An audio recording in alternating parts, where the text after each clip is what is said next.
Pondicherry ಕೇರಳವರೆಗೂ famous, ಅದಕ್ಕೆ ಕೇಳಿದೆ. ಇಲ್ಲ, ನನಗೆ SSP ಎಕ್ಸಾಮ್ ಇದೆ. SSP ನ? ಅದ್ಯಾವ ಕೋರ್ಸ್? SSP ಅಂದ್ರೆ ಸರ್ವಿಸಸ್ ಸೆಲೆಕ್ಷನ್ ಬೋರ್ಡ್, ಆರ್ಮಿ ಸೆಲೆಕ್ಷನ್ಗೆ. ಓ ಮೈ ಗಾಡ್, ಆರ್ಮಿನಾ? ನಿಮ್ದು ಆರ್ಮಿ ಫ್ಯಾಮಿಲಿನಾ? ಮನೆಗೂ ಆರ್ಮಿಗೂ ಸಂಬಂಧನೇ ಇಲ್ಲ. ಆಕ್ಚುಲಿ ಆರ್ಮಿ ಐಡಿಯಾ ಅಂತೂ ನಮ್ಮಂಗ್ ಸ್ವಲ್ಪನೂ ಇಷ್ಟ ಇಲ್ಲ. ನೀನ್ ನನ್ಗೊಬ್ಬನೇ ಮಗ ಕೊಡೋ ಆರ್ಮಿಗೆ ಹೋಗ್ತೀನಿ ಅಂತಿದ್ಯಾ? ಇದಕ್ಕೋಸ್ಕರನಾ ನಾನ್ ಪಾಡ್ಪಟ್ಟು ನಿನ್ನ ಪ್ರೀತಿಯಿಂದ ಸಾಕಿದ್ದು? ಅಪ್ಪಂಗ್ ಓಕೆ. ಮುಕುಂದ, ನಿನ್ಗೇನ್ ಇಷ್ಟ ಬರುತ್ತೋ ಮಾಡು. ಸಿಸ್ಟರ್ಸ್ ಇಬ್ರು ಇನ್ಶೂರೆನ್ಸ್ ಏಜೆಂಟ್ಸ್. ನಾನು ನೈಟ್ ಟೈಮ್ ಅಲ್ಲಿ BPO ವರ್ಕ್ ಮಾಡಿ ಟ್ರೈ ಮಾಡ್ತೀನಿ. ನಾನು 5th ಸ್ಟ್ಯಾಂಡರ್ಡ್ ಅಲ್ಲಿ ಓದ್ಬೇಕಾದ್ರೆ ನಮ್ ಸ್ಕೂಲಿಂದ OTA ಫೀಲ್ಡ್ ಟ್ರಿಪ್ ಕರ್ಕೊಂಡು ಹೋದ್ರು. ಆರ್ಮಿಲಿ ಆಫೀಸರ್ಸ್ ಆಗೋರಿಗೆ ಫಸ್ಟ್ ಟ್ರೈನಿಂಗ್ ಕೊಡೋ ಜಾಗ ಅದು.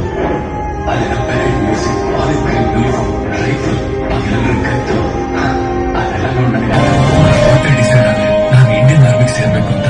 ಅವತ್ತಿಂದ ಆರ್ಮಿ ಮೂವೀಸ್ ಮಾತ್ರ ನೋಡಿ ಬೋರ್ ಹೊಡಿಸ್ತಿದ್ದೀನಿ. ಅಯ್ಯೋ ಇಲ್ಲ ಇಲ್ಲ ಇಲ್ಲ, ಸಾರಿ. ನನಗೆ ಇನ್ನೂ ಕೇಳ್ಬೇಕು ಅನ್ಸುತ್ತೆ. 5th ಸ್ಟ್ಯಾಂಡರ್ಡ್ ಅಲ್ಲೇ ಇಷ್ಟೊಂದು ಕ್ಲಾರಿಟಿನಾ? ನನಗೆ ಈಗ್ಲೂ ಗೊತ್ತಾಗ್ತಿಲ್ಲ ನನ್ ಮುಂದೆ ಏನಾಗ್ಬೇಕು ಅಂತ. ಆಕ್ಚುಲಿ SSP ಎಕ್ಸಾಮ್ ತುಂಬಾ ಟಫ್. ಹೇಗಾದ್ರೂ ಮಾಡಿ ಸೆಲೆಕ್ಟ್ ಆಗ್ಬೇಕು.